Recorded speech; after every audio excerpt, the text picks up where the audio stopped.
Support the Amigos podcast and keep the Amiga goodness flowing for just $1 a month. Visit our page at patreon.com/AmigosPodcast.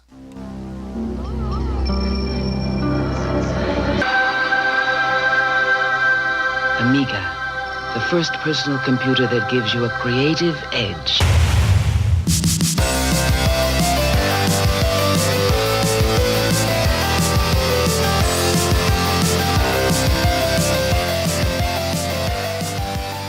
Hi everybody, welcome to Amigos. I'm John. And I'm Aaron. And today we're going to be talking about Starglider II. Yeah.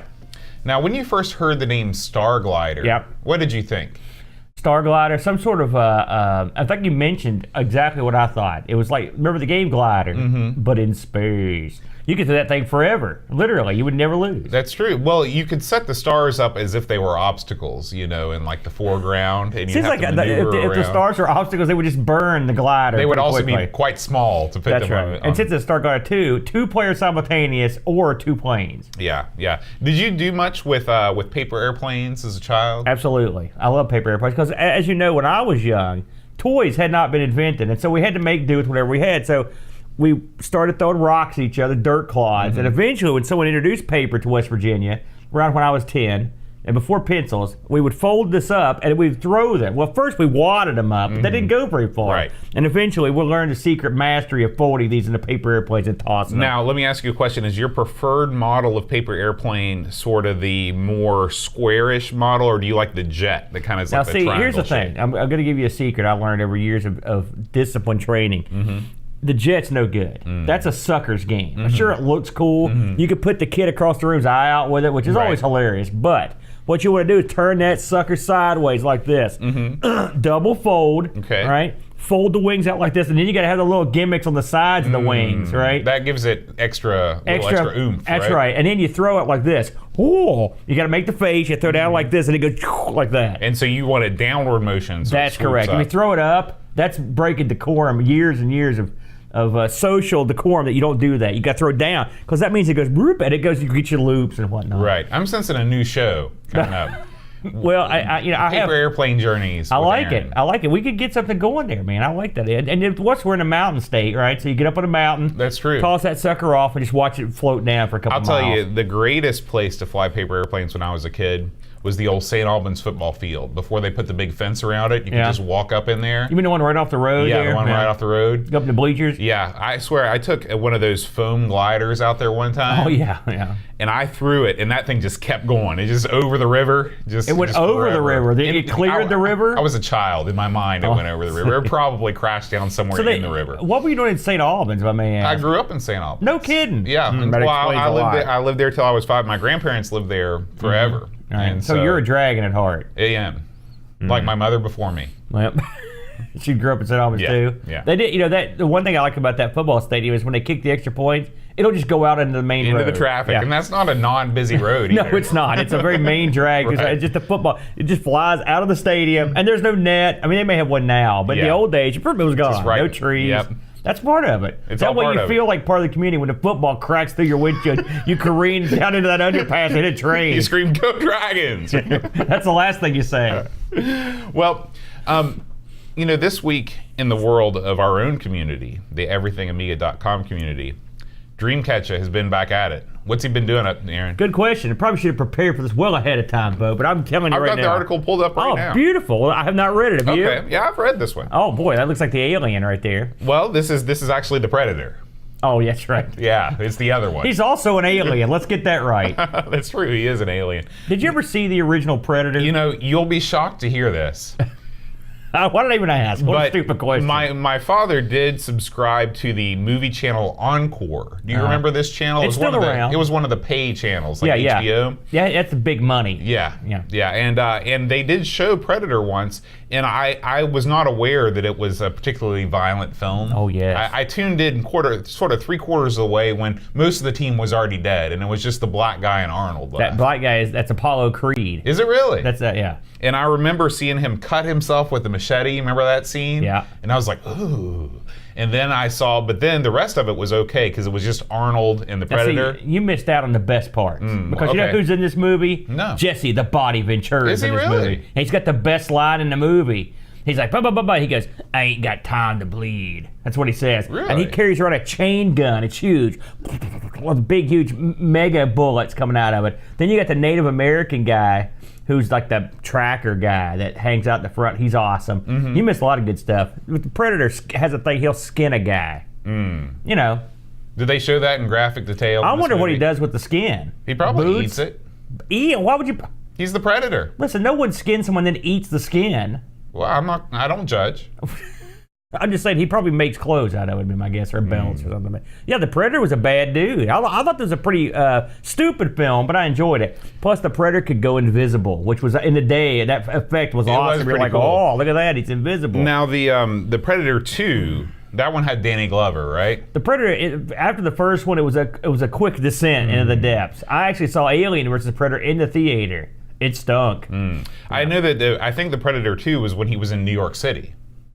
He came to the city. Do you remember?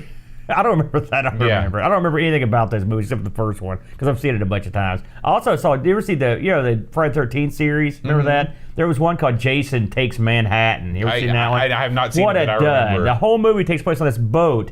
He's in Manhattan for about 15 minutes. It's lame. I mean, a super lame film. There's Jason movies. They kind of. There's a lot of them. The last one, I think he actually goes to hell, right?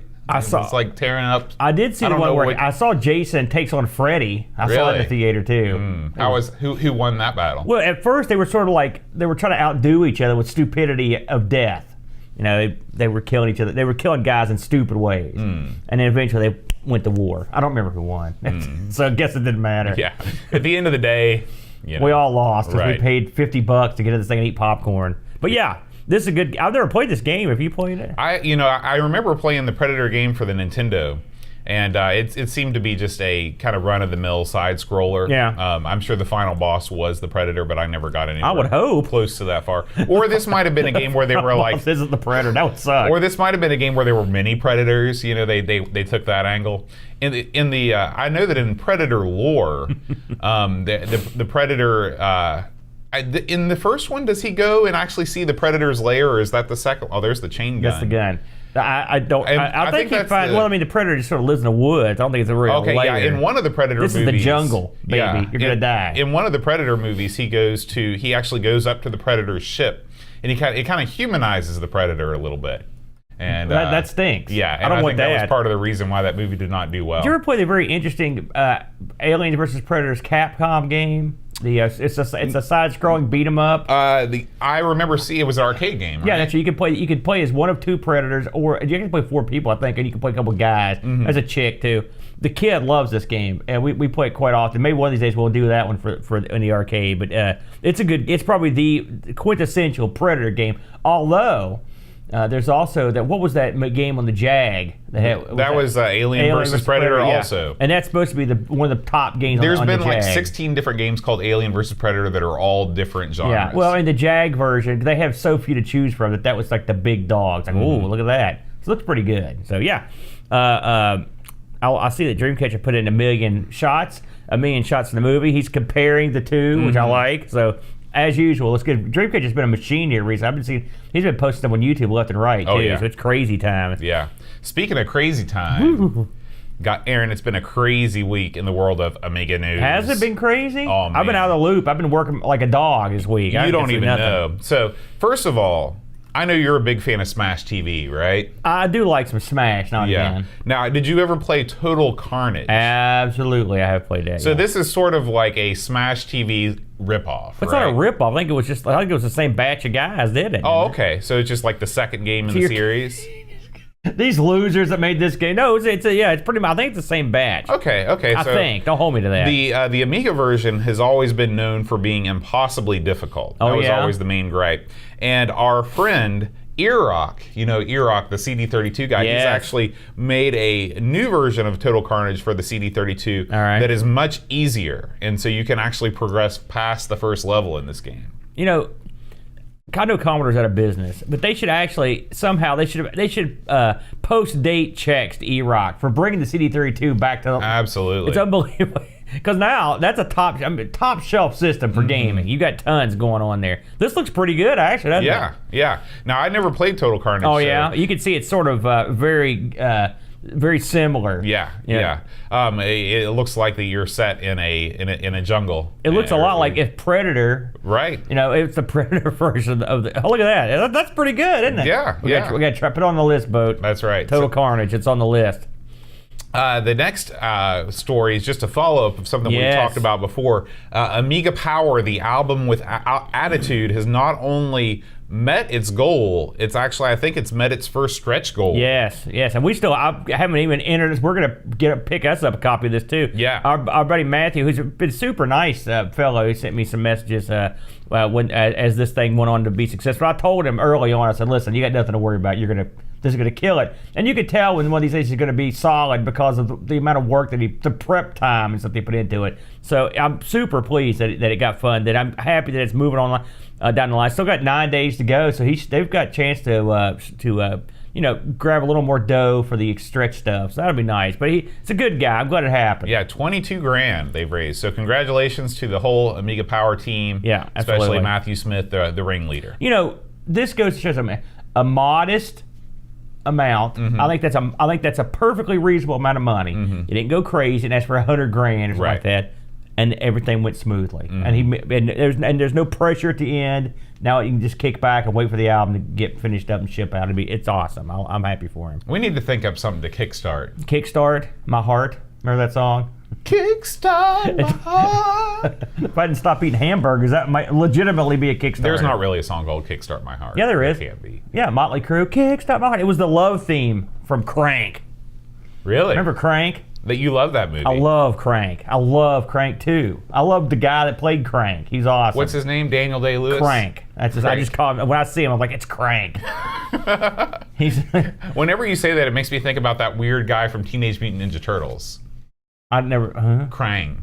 Oh, no. He's a little brain. You know who I like? I like Crank. I like Machete. Yep. And Machete has a new restaurant. Jason Statham. Yeah, that's right. Machete's got a new restaurant, and I've got to go to it. It's every day I get, because I subscribe to him on my Facebook, and he's always sitting at his table full of beer. Where's his restaurant? I think it's in California. But they need to bring one of them here to West Virginia for Hurricane, preferably. Yeah, a branch. He's got these cool shirts. I mean, Machete. Is the restaurant called Machete? It should be. It's not. He uses his real name. That's a shame. It's called Trujillo. It's a missed opportunity. Well, I bet there's machetes in there. I'd make the guys in the kitchen use machetes. Right. That's Cutting part up that of chicken. it. Because when you get your salad, it's all mangled because they can't properly cut the vegetables. And he just goes, "That's our theme, machete."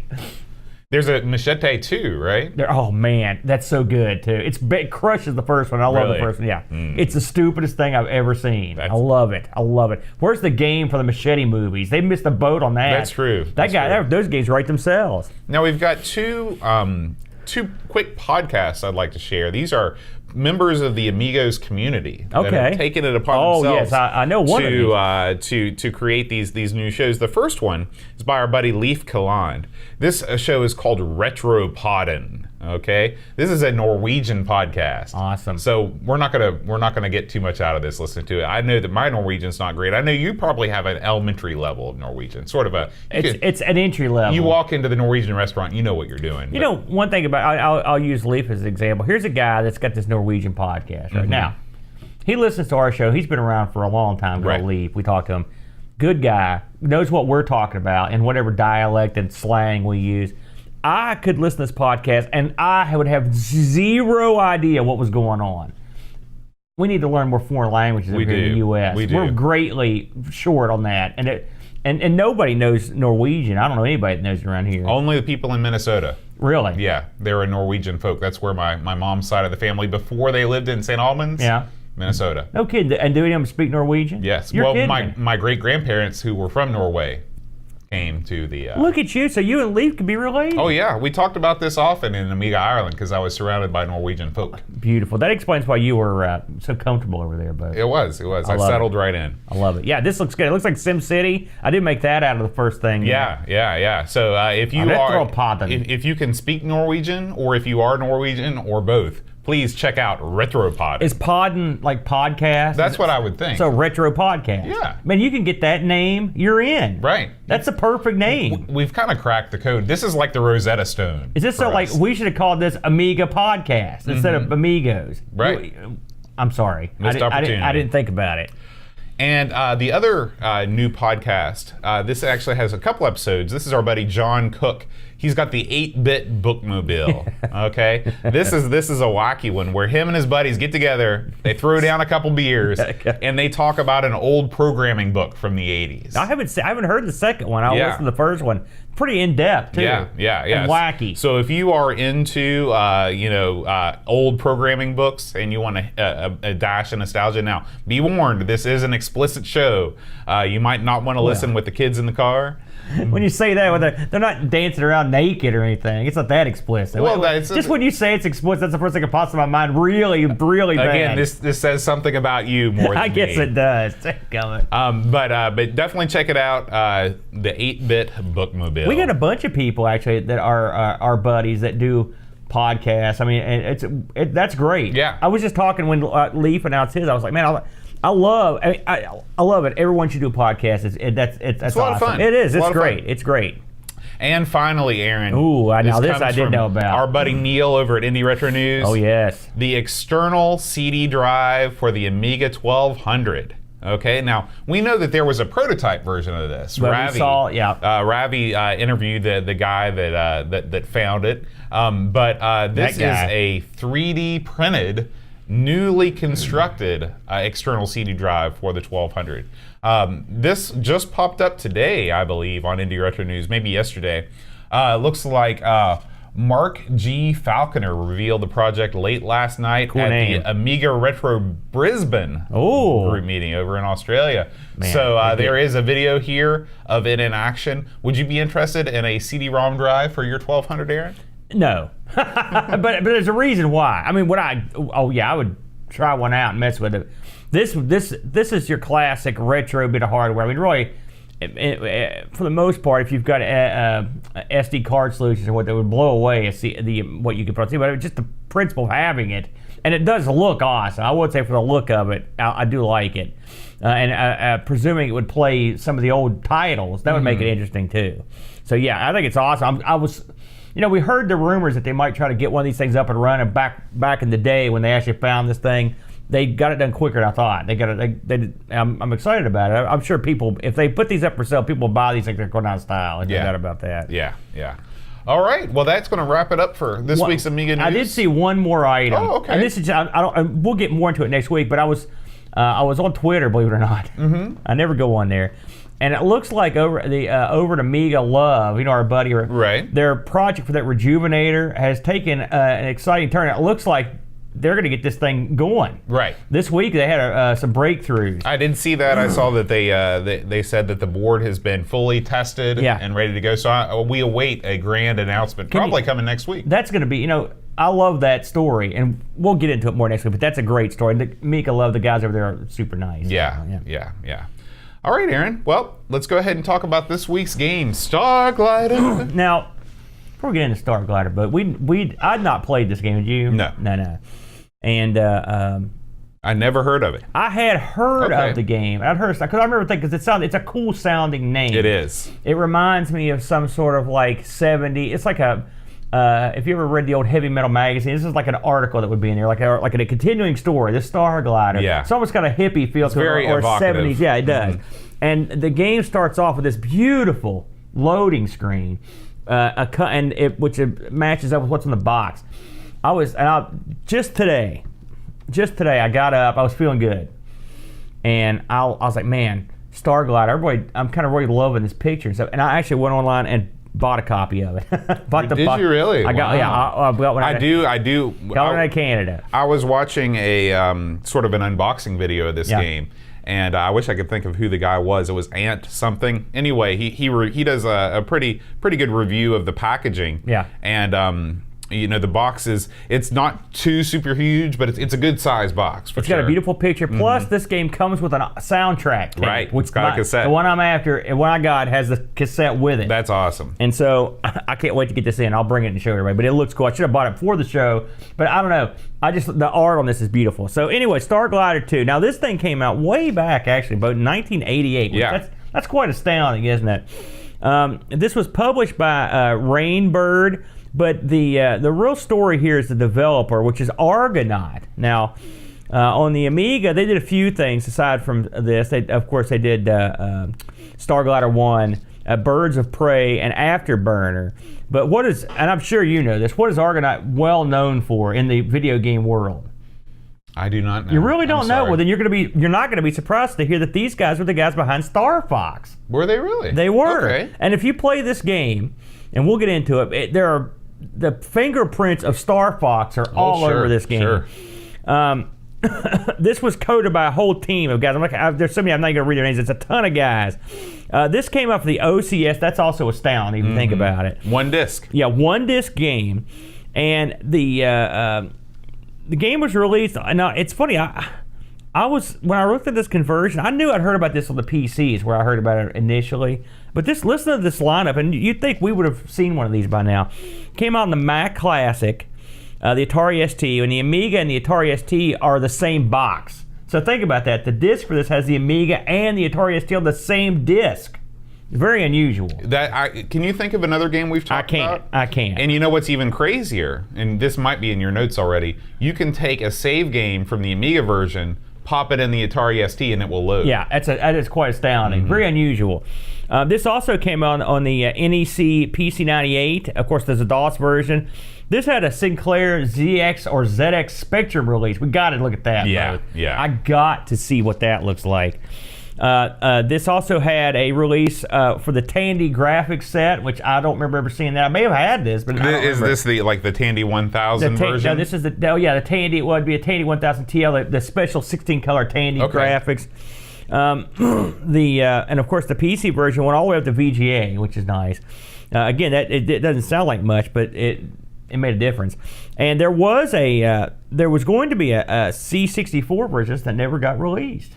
Interesting. You'd think if they'd poured this over to the Specky, they would have tried to give it a whirl in the.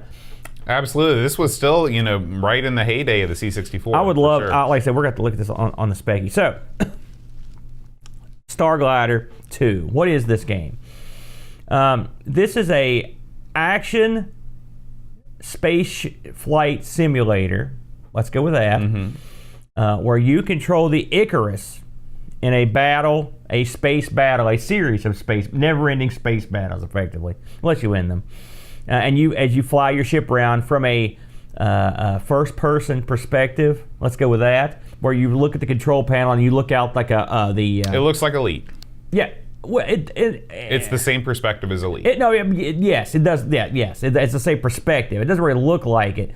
What does this game have that most games didn't have it then? This has, instead of having wireframes, this has basically, I guess, shaded polygons, filled, if you will.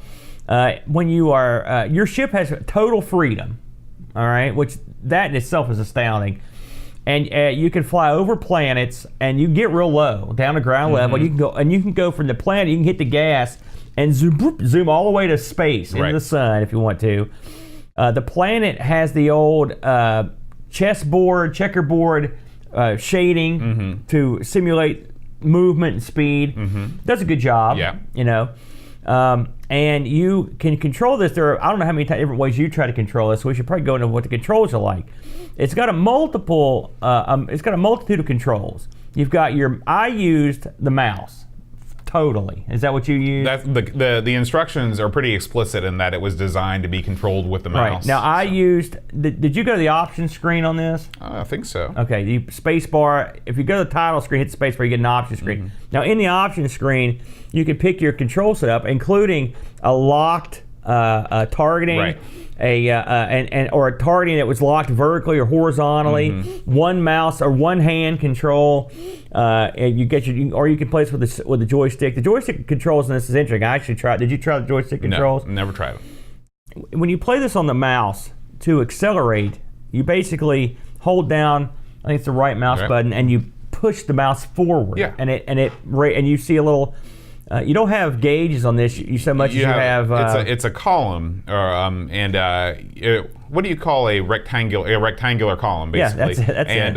And as I think it's very well done. I think the HUD in this is fan-freaking-tastic. As you've got a wireframe of this column, and as you accelerate the throttle, you see it start to fill. And so it's a graphical representation of your speed rather than a number or a gauge. I could see why they did it this way, but I mean, I could definitely see why they did it this way, given the way the control panel was set up. It was okay. It was. I didn't think it was the best. It was okay. But to accelerate, you move the mouse forward with that mouse button, and you shoot off. And to stop, you just basically pull back with that mouse button. Now, if you're using the joystick, you've only got one button. So what you do on the joystick is you hold the button down and pull back and forth, which is okay. It works actually halfway decent. I did find the mouse to be a more accurate way to control your ship, although neither control method is what I would call 100% perfect. Sure. Right. This game doesn't have there is no level. I mean, you start off the game and you're in it. There's no preamble. Yeah, it's a real crazy way to start the game. Let me put it this way. Again, you know me, I like to play these games blind. I sat down and played this, and I got past the copy protection, and all of a sudden, I'm just in the middle of this battle with crap whizzing around me, and it literally, the first 5 seconds of this game blew my mind. It blew my mind that I was looking at this on an Amiga. It is very, very rudimentary Star Foxy. There are ships flying around, and they don't just like buzz by. I mean, these things are arcing, they're turning, they're firing in motion. There's ground-based stuff there's all kinds of stuff going on. You've got cannons that look like cannons. You've got little domes. The domes will open up and these mechs walk out. They're called walkers. They'll walk out. There are mechs that walk around. They look a lot cooler than the other walker, that lame Amiga. No, incorrect. You've got all these different ships hovering over you and flying around. It's immediately apparent that you're in the middle of an active, living world. You're in the middle of a war. Yeah. And you remember in the original Star Wars, when Luke goes into he rolls down into the alley to go down and try to blow up yeah. And there's this noise. It's almost like thunder, right? This noise is going on in the background with these, and the sky is flashing. It's like a war zone. I'll tell you this. This is the game. This is it. This is it? The best sound design I've ever heard on the Amiga. It was the best sound design. You hear, there are so many different things going on in the way that the volume increases. It's genius. It's genius level sound design. It sounds like a film. There's no background music, which you've got the cassette, you pop that in the player and you've got the whole package. But I've never been so impressed with the way that sound is used on an Amiga game before. They do a good job of, you can hear the ship and they're firing. Yep. There's no in-game music. I will say the music in this, the opening tune is awesome. But there's nothing going on in-game. But said that. Yeah. Well, you don't want music, because what Boat said is true. The sound is so important and cool that it gives you an idea of what's going on. Well, to me, it's the best of both worlds, because they gave you the cassette that's full of music. That's right. Okay? You just put that in. You put that in beside you, and you can adjust the volume level of the cassette so you can still hear both. Is that the... That's what I do. I'd get my computer monitor, I'd adjust that, then put the thing on. You're exactly right. I didn't even thought about that, but I mean, I can see in 1988. Right. You put that sucker in it. You're right. That's exactly right. It's funny to think about that now, but that's exactly what I'm you would really do. surprised that more games. I mean, of course, it does add to the expense because you have to create another thing. But boy, they really went the extra mile. They knew they had something special with the soundtrack. Did you listen to any of the other tunes besides just the main theme that are on the cassette? On YouTube, there's a recording. I haven't listened of all to the cassette. Stuff. Boy, it's real good. Really? Real good music. So it's a fully fleshed out. Yeah. That's good. I can't wait to hear it. So this game has a plot and a goal. Now, much like the game we did Midwinter, this game came with a little novella I'd love to read. I will read it when I get it. That's another reason I bought it. And it's supposed to be really good. Yeah. And it gives you backstory. Now, I'm assuming you've not played Starglider 1. No. I had not played it either. Maybe I'll have to go back. I hear this blows it away, so I haven't played it. But basically, from what I could gather, your goal in this game is to get the parts to get a neutron bomb to drop on the enemy. Correct. Okay. Now, you could do that if you wanted to. I didn't do that. I just drove my ship around and blowed stuff up. Blowed it up. Didn't blew it up, I blowed it up. And this is what separates this game from a lot of other games. You're fighting on the ground. All right, you're pummeling a walker or a tank. You're like, screw this. You fire the afterburners up and shoot straight up. You leave the atmosphere of the planet, and you're in deep space. Right. No one stops you. You do what you want.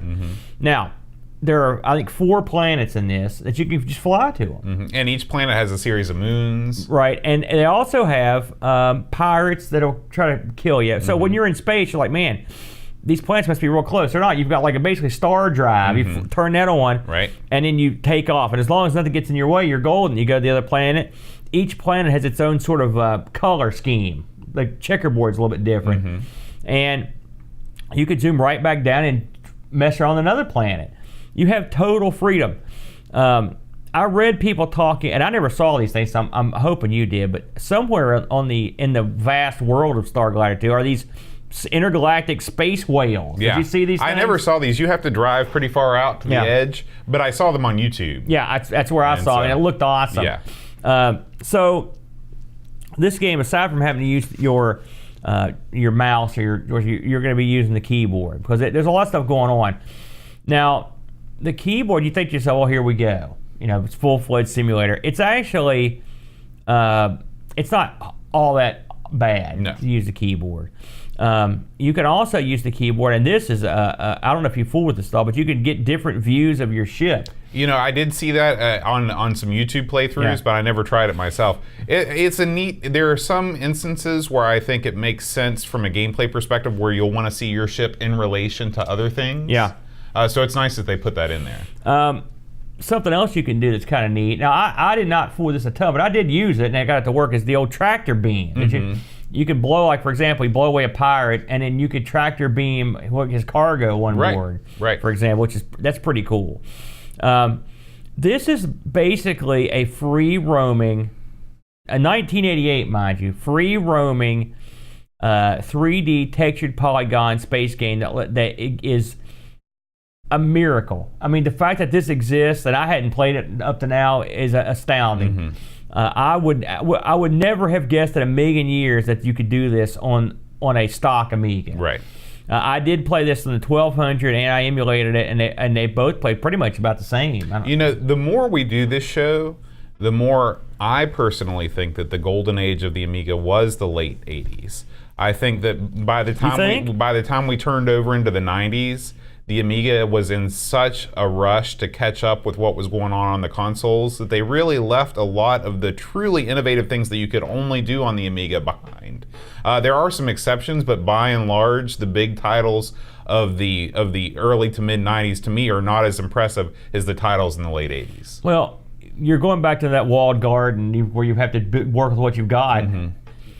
If this came out and they said, listen, you have to have a 68030 to run it, and I'd be like, yeah, I can see that. It's the fact that this would run. I knew when this booted up and it said like 1.2, I was like, oh crap, this is old. Yeah. Yeah.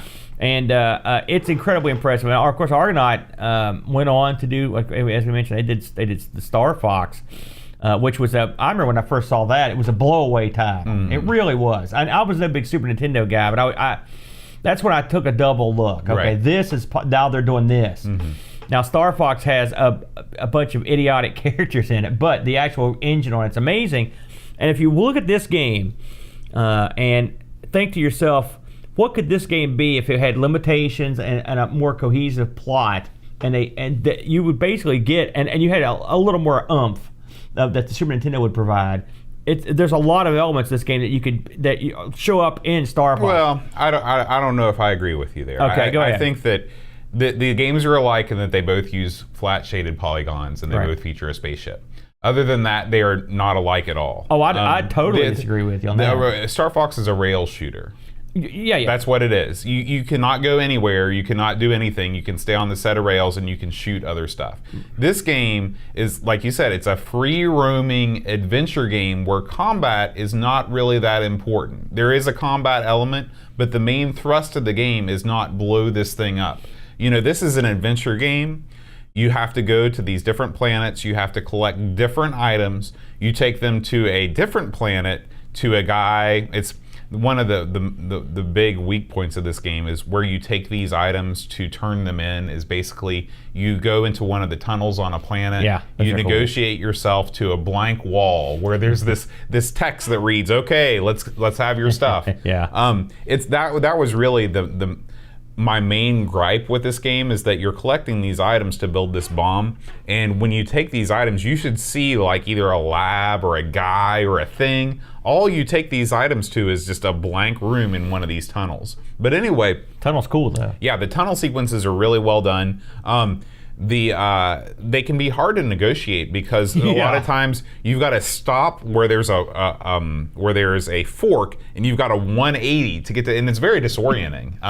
There's no on-screen map of this tunnel, obviously. Sort of remind me of Descent. Yeah, absolutely. Where you can't really, there's no horizon, so you can't tell where you are. I want to talk about this game a little bit. Yeah, go ahead. To me, I think that it might be interesting to compare Elite 2 to this game. Okay.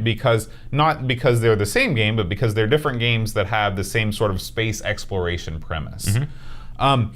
Elite is far more open-ended when it comes to the size of the universe that you're playing with and the tasks that you can do. However, when it comes right down to it, Elite is, a space trucking game. At its core, you are collecting materials, you're dropping them off, you're making money. This game has a much more linear plot, which can be a good thing or a bad thing depending on what you want. This game has a certain amount of objectives that you must meet to complete the game. Elite, totally open-ended. Yeah. You can do what you want. I actually think that this game is easier to come to grips with the controls than Elite.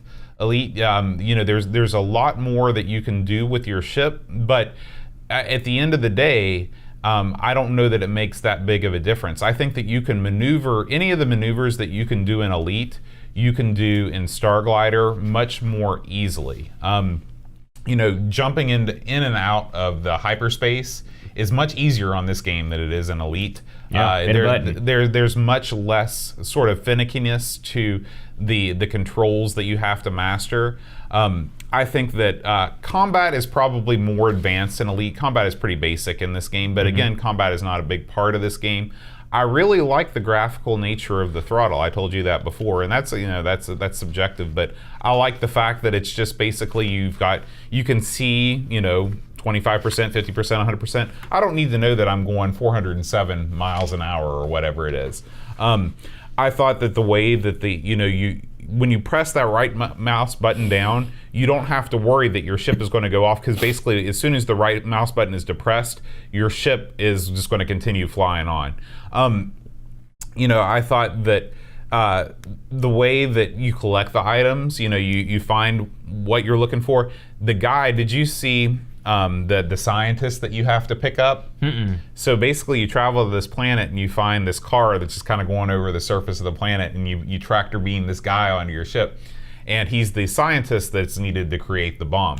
And while he's on your ship, you've got a little thing at the bottom of the HUD where you get computer readouts. The computer tells you what's going on. But the guy will talk to you. There's sort of, 5 or 6 lines that he'll randomly say, like, "Oh, I'm enjoying the in-flight movie," or, stuff like that. It just kind of adds some personality. One of the main gripes that I've always had with Elite in general is just, it sometimes feels like you're the only person in the universe. You see all these other things going on, and it was just kind of nice to have a little bit of personality sprinkled in. I thought on the whole, I was also shocked that a game this good I'd never heard of. Yeah. I think this game is criminally underrated and underserved in the retro community. If you've not played Starglider 2, at least, you should seek it out. It is a testament to the power of the Amiga under the right programmers that a game this huge can run this well on only one disc. Everything well said, and I agree with everything you said. It is amazing When you compare this to Elite, it's almost. I mean, they obviously have a lot of similarities, but Elite is this is more of an arcadey type fun game. And Elite, I could sit down and play this for 20 minutes if I want to. You're not gonna sit down and do jack squat in Elite. In 20 minutes, you know what I'm saying? You have to do so much preparatory work in order to get to where you want to be in Elite. And you're right. This game, talk about dropping you right into the action. Yeah, and now is that doesn't mean Elite 2's bad. Clearly, it's a great game. No. It means there are two separate takes on this sort of gameplay. And you know, Elite it is a more colorful game. When you're down on the planets and you see the greenery and the different shapes, you know, these planets are pretty barren. It's sort of, I don't want to say that Elite looks better, but there are certain aspects of Elite that look better. I think the HUD on this game is much prettier to look at. And of course, the way that combat works is just totally different. This is a much more action-related combat versus in Elite. The combat is sort of lacking in that you basically kill your engine and wait for something to swoop by and shoot it down. Yeah, I like the combat in this a lot. Now, this is not I wouldn't say this is an easy game. No. I played it for a while and got blown up a bunch of times. So eventually, I went and got the old trainer, turned off damage, turned on all infinite lasers, so I didn't have to worry about that crap, and just drove around. Yeah. And unlike you, like I didn't even hardly try to do much mission. I just looked. I explored. It was fun. Yeah. Driving the Icarus is actually pretty fun and fulfilling in itself. It drives well. Now I will say one of the problems of the gripes I had, and when it comes to the on-dash instrumentation, I can take it or leave it. Like I said, it's not a huge deal. Shooting stuff in this is really tough. I mean, yeah, because your lasers, there's a set point in the distance where your lasers are going to hit, and unless you're at the right distance, it's not going to work. And if you've got something dead in your sights, it doesn't mean anything. No. If you try to lead it doesn't really mean anything. It's real difficult to. I mean, and I'm assuming after a while you get better, but I couldn't see much rhyme or reason to that. And there's no way to upgrade your ship like there is in Elite either. This is not a long-term sort of thing that you're going to play for years and years. Yeah, the tunnel situation, I really thought the tunnels were really cool. When the first time I went into one, I'm like, holy smokes. Yeah, and it was very evocative of Star Fox, those tunnel sequences. But I mean, when I was comparing this to Star Fox, I didn't mean in terms of gameplay or anything like that. What I mean is, if you took this engine, put it on rails, which is what they did in Star Fox, you would get something very similar to what Star Fox is, including like the walkers, a lot of the shapes, the UFOs you see, a lot of that stuff appears in Star Fox. Right. Because it's funny, I just watched my buddy Matt play through Star Fox. I'm not a big Star Fox guy, I'm not good at it, but I watched him play it, and I thought, and as I played this, I thought, man, you can see it. You can really see the evolution.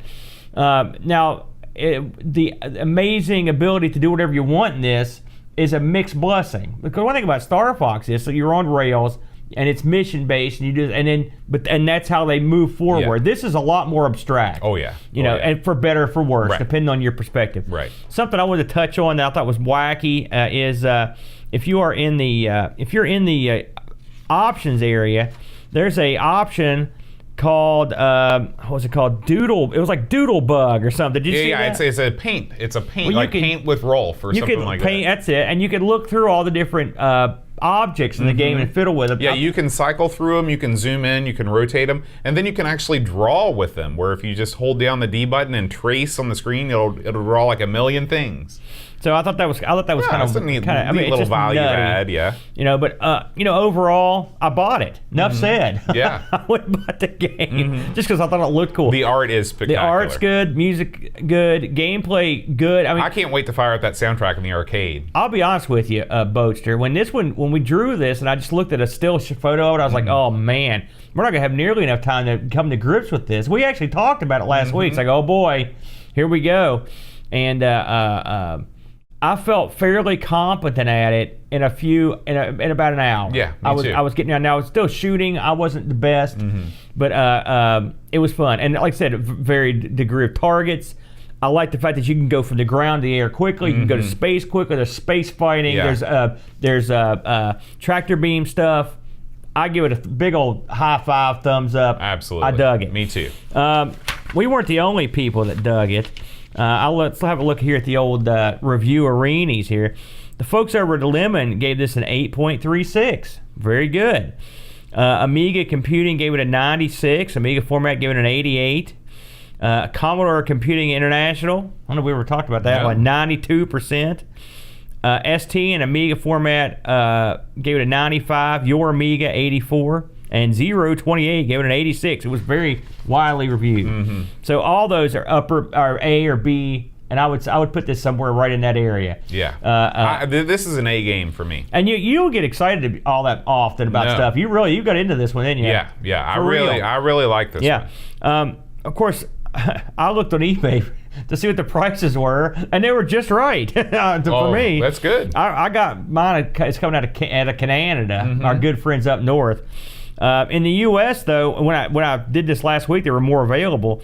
You're getting this thing between the $28 and $30, and in the UK, you're somewhere in the same ballpark. So box copy's not that tough to get. Hey, just the fact that you can get this in the U.S. is a good deal for me. So there you go. I dig it. I recommend it. It's the one that came out of nowhere. We had no Discord reviews this week on this game. So I don't think that even the person, I think Chris Folds recommended this game, and I don't know that he'd ever played it. But sometimes it's good. Sometimes it's good to recommend stuff you've never played. Our game selection committee, once again, picking winners. This is a big time win. Yeah. We got a new Patreon supporter last week, Aaron. Kate Fox. Welcome on board. She's here in the chat with us too. What up, Kate? Welcome. We're glad to have you. I've already seen her in Discord. Yep. Good to go. I believe that she's in Texas, the great state of Texas. Yes. And last week, Aaron, our Patreon song challenge, we had 3 winners. 3 winners. Even I got this one. Yeah, this was Moon Dance by Van Morrison. Yeah, I love that tune. Not your version, the real one. Oh, my. I kind of consider my version to be sort of the definitive one. Man, yeah. I'm calling Morrison up today. He does not look well these days. I'm surprised he's still alive. He's sort of degenerated into a Bob Dylan-like troll figure. A lot of those guys from that era, that's what you end up like. Yeah. The music sucks away your being. Now, is his name Van Morrison? Is his first name Van? His last name Morrison? I think so, because I've never heard him called anything else. Because it'd be cool if it was just a guy in a van named Morrison. That would be cool. Yeah. I don't know if they had vans where he comes from, though. Where's he from? I think Northern Ireland. They didn't have vans up there? I don't know. You made that up. So Paul Kitching, Joseph Harrison, and Pack Billy. Pack Billy. Yeah, they all got the right tune. If you know this week's Patreon song, you can send me an email at john@amigospodcast.com, and I will read your name among the illustrious winners. Preliminary hacking of the lungs. You're gonna attempt to sing while under the influence of super cold? It might make me better. Oh, I don't think so. Here we go. Kate Fox, David Pickford, Cameron Armstrong, Andy Jones, Lobsterminator, Craig McClellan, 10-minute Amiga Retrocast, Counting Virtual Sheep, Bernard Quinn, Retro Man Cave, Tim Drew, Daniel Williams, Simon Rose, Joseph Harrison, Kyle Etta, Rob O'Hara, Howard Nibbs, Matthew Larimore, Andy Craig, Shanzo, Darren Lomax, Colin 419, Bark Bid, Roland Burke, Andrew Monks, Joe the Zombie, John Cook, Dan Ross, Leaf Killand, Alan Kebab, Chicote Levelord, John Marshall, Matthew Perron, Ricky DeRocha, Creepy Dead Boy, Figgy C, TZ, The Slow Norris, Stefford Sorgon, Mortensen, Edvin Helen, Blinda 75, Christopher Hessel, Revy Abbott, Chris Folds, Dreamcatcher, Lauren Giroux, Graham Webb, Keith Lane Denson, Adam Battersby O'Brien's Retro and Vintage, Gary Huckasey, Brian Jones, Paul Harrington, Duncan Styles, Alan Kebab, Tapes from the Crypt, Josh Nan, Adam Bradley, Jonas Rollo, THT, Eric Nelson, Kim Tommy, Humbertstadt, Daniel Bingston, Brutal, Barracuda, Darren Coles, Jason Warden's Pixels at Dawn, and Kjolbjorn Barman. Very good. I knew that one in 3 notes. I knew you would. But I think this is going to be a Jimmy Buffett situation. It was killing me not to just chime in or at least scream at you. Yeah, this might be one of those ones that we know, we think everybody else should know, and nobody knows. Hey, if you don't, and listen, I'll tell you one thing about this tune. I don't care who you are, you know it if you know it. That's right. That's right. You'll know it instantly. Next week, Aaron, come on, do the Locomotion with me. We're playing Locomotion based on the 1960s hit Motown single. Is that, wow, you could base a game on that? Hey, that's what I think. So we're gonna check it out. I've never played Locomotion. I've never even heard of it. I do know you've got to swing your hips now, baby. I like the Kylie Minogue version. I'm gonna go with that one. That's a travesty. Well, no, it is, but still, with Kylie Minogue. All right, guys. Thanks as always for watching. We want to thank all of the folks that are watching on YouTube Live right now. Thanks for tuning in. We tape this show mostly on Fridays at 5:30, but today we're taping early. Duncan Styles has joined us, Paul Harrington, Necronom, Pixels at Dawn, Pishbot, Free Lunch, Craig McClellan, Lobsterminator X, Kate P, Necronom. Thank you all so much, Level Lord, for joining us, Colin316, Matthew Perron, Hendrik Anderson. Thanks for joining us. Paul did, by the way, confirm they do have vans. They do. So you're okay. A little slightly off. I don't know how they do things up there. You know, they have lorries up there. Is that what they're called? Maybe so. Maybe that was what was throwing me off. All right, guys. Until next week, keep playing the Amiga. We'll see you soon. Adios.